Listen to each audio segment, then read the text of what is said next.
Hello, welcome to Biology, the scientific study of life. Notice this figure represents a tentative phylogeny of eukaryotes. Eukaryotes labeled on the branches are grouped into larger clades, which are named at the top of the tree. The kingdoms fungi, animalia, and plants have survived from the five kingdom system of classification, although their boundaries have changed somewhat. Clades that used to be included in the kingdom Protista are color-coded yellow. Let's talk about Diplomonads and Barabacylids have modified mitochondria. Now that we have examined some of the broad patterns of eukaryotic evolution, we will look more closely at several of the main clades of protists. We begin this tour with Diplomonad or the Diplomonads and Barabacylids.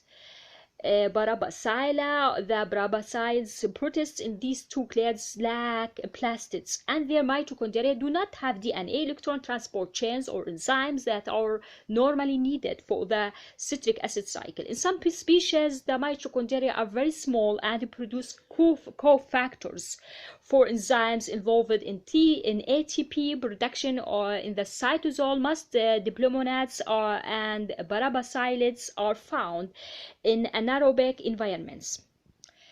Diplomonads have two equal-sized nuclei and multiple flagella. Recall that eukaryotic flagella are extensions of the cytoplasm consisting of bundles of microtubules covered by the cell's plasma membrane.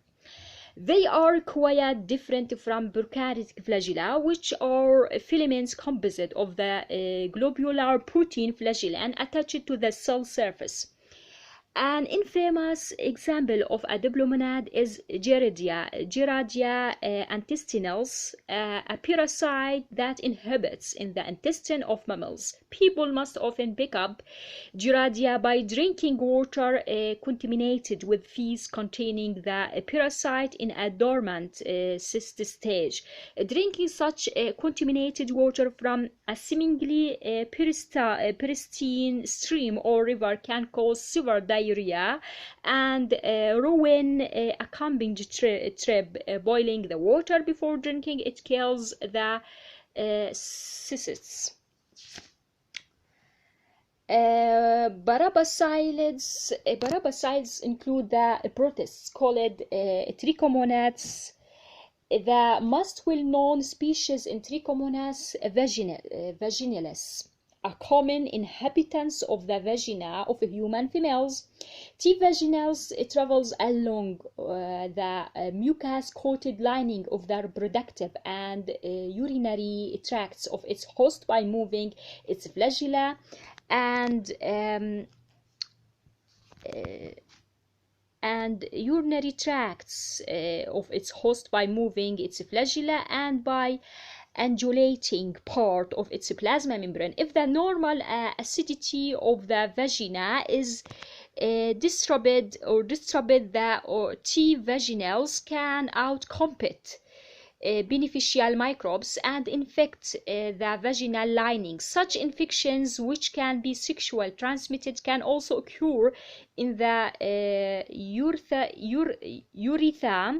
urethra of males, though often without symptoms. Genetic studies of T. vaginalis suggest that the species become pathogenic, and some of these Barabacylids acquired a particular gene, although horizontal gene transfer from bacteria that also dwell in the vagina.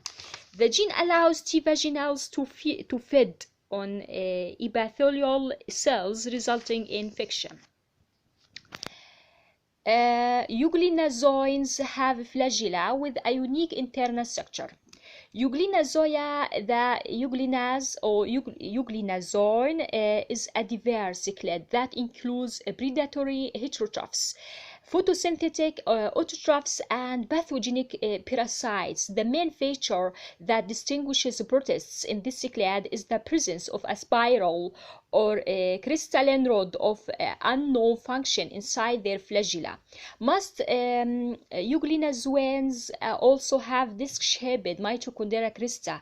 The two best studied groups of euglenozoans are the kinetoplastids and the euglenonads. Let's talk about kinetoplastids. Have a single large mitochondrion that contains an organized mass of DNA called a kinetoplast. These protists include free-living consumers of prokaryotes in freshwater, marine, and moist terrestrial ecosystems, as well as species that parasitize animal, plants, and other protists. For example, kinetoplastids in the genus Trypanosomes cause sleeping sickness in humans, a disease spread by an African or by the African tsetse fly that is invariably fatal if left untreated. Trypanosomes also cause Chagas disease, which is transmitted by blood-sucking insects and can lead to congestive heart failure. Trypanosomes evade immune detection with an effective bait and switch defense. The surface of a trypanosome coated with millions of copies of a single protein. However, before the host's immune system can recognize the protein and mount an attack, new generations of the parasite switch to another surface protein with a slightly different molecular structure. Frequent changes in the structure of the surface protein prevent the host from developing immunity. The much or as much as a third trypanosomes genomes is dedicated to the production of these surface proteins. Euglenonads have a pocket at one end of the cell from which or two flagella emerge. Notice this figure. Notice also baramilon, a glucose polymer that functions as a storage molecule, is also characteristic of euglenonads. Many species of the euglena are autotrophic, but when sunlight is unavailable, that can become heterotrophic, absorbing organic nutrients from their environment. Many other euglenonads can engulf prey by phagocytosis. Notice also this figure. Notice the long flagellum and contractile vacuole. Short flagellum, this one represents nucleus here, and chloroplasts, plasma membrane, baramillion granule.